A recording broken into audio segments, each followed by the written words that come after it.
सत्संगत जी प्रेम से कहना धन्यकार जी।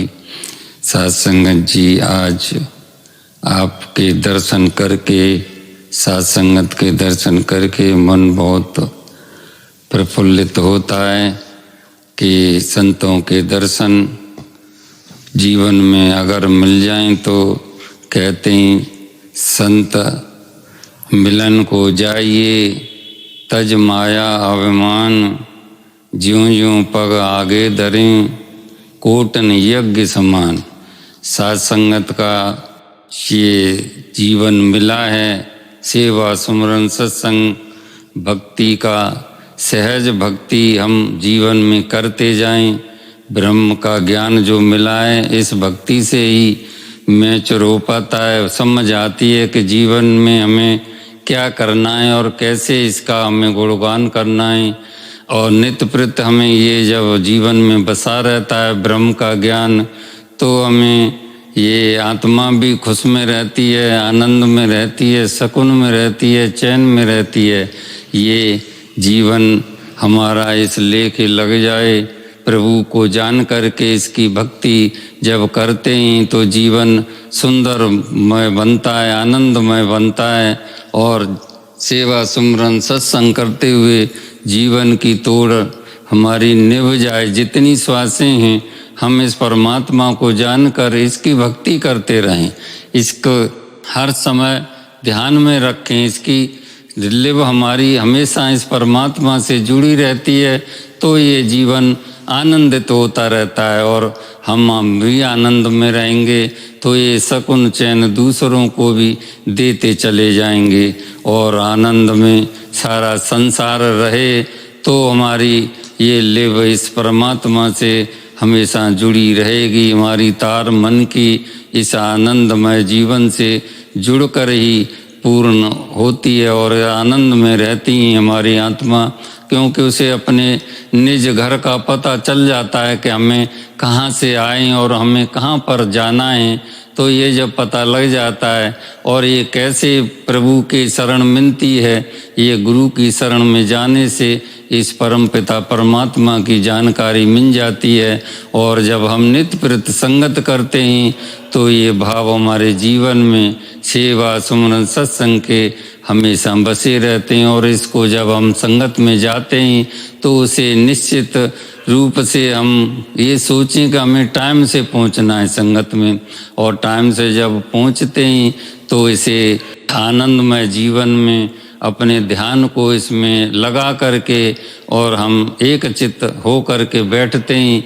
चाहे वो गीत का माध्यम हो, चाहे व्याख्यान का, चाहे विचारों का, इस परमात्मा की एक बढ़ाई एक चर्चा हमेशा करती रहते हैं। तो ये हमें श्रवण करने से जीवन की आनंदमय स्थिति बनी रहती है और इन भावों को जीवन में हम सुनकर समझकर उन पर विचार करके हम इन जीवन में बसा लेते हैं, तो बहुत सुकून और आनंदमय जीवन हमारा बनता चला जाता है।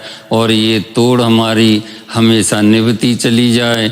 जीवन का यही सार है कि जितनी श्वासें हमारी बची हैं इस दाता के चरणों में लगी रहें, आनंदमय जीवन बना रहे, सुकून शांति हमारे जीवन में बसी रहे और वो सुकून शांति हम दूसरों को भी बांटते जाएं।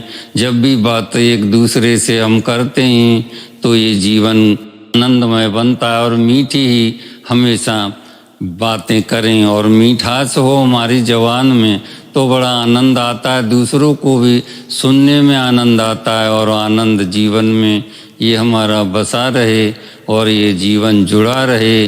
आनंद जीवन में हमेशा ही सुकून और शांति पैदा करता है और आनंदमय जीवन ही हमारी जीवन की सार है। इसे हम हमेशा प्राप्त करते रहें। जब जब भी साथ संगत कहीं हमें मिले तो उसमें हम समय से भाग लें।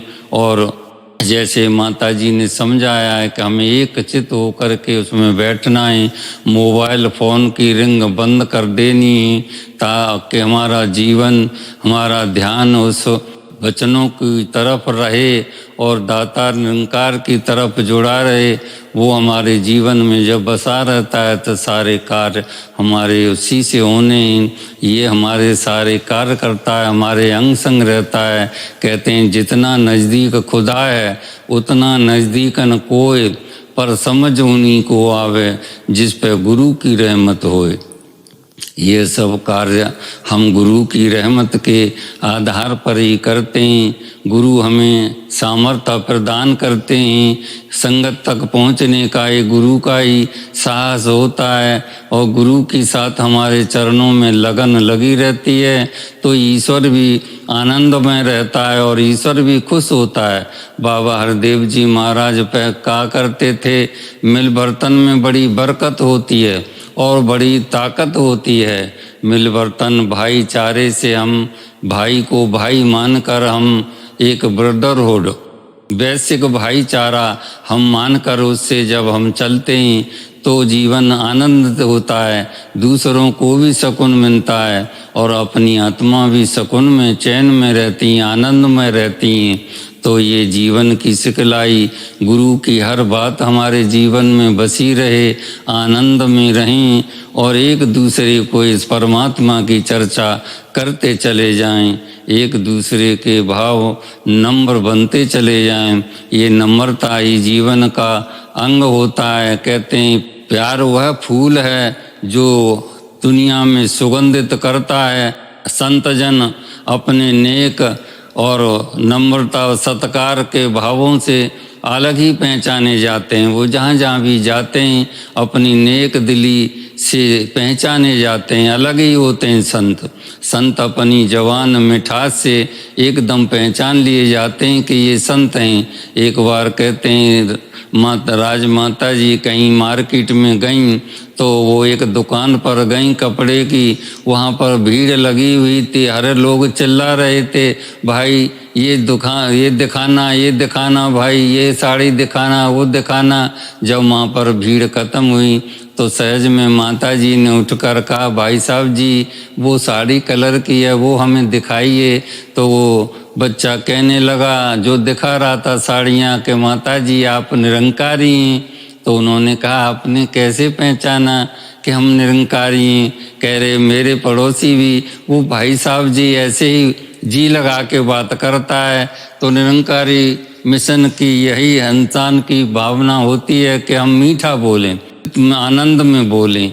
तो हम वही भाषा आपकी लगी तो मैंने इसी वजह से आपको कहा और मेरी कोई टेंशन नहीं थी, अभिलाषा नहीं थी यही जानने की कि आप निरंकारी हैं। तो कहते हैं हमारी भाषा बोल यही दुनिया में पहचान बने। माताजी समझ गईं कि हमारा मिठास ही इस चीज़ को दर्शाता है और वही हमें सिखलाई और वही सिखलाइयाँ हमारे जीवन में गुरु की बस जाएं। आनंद बरकरार रहता है, हर जगह ये आनंद ही देते हैं और मिठास से अपने से जीवन को जोड़े रखते हैं। और ये जीवन की भावनाएं इन्हें हम जीवन में बसाते जाएं, आनंद उठाते जाएं। ये जीवन हमारा मिला है, सहज भक्ति वाला मिला है। एक बार बाबा हरदेव जी महाराज संगत कर रहे थे, 8 नंबर ग्राउंड में स्टेज पर विराजमान थे।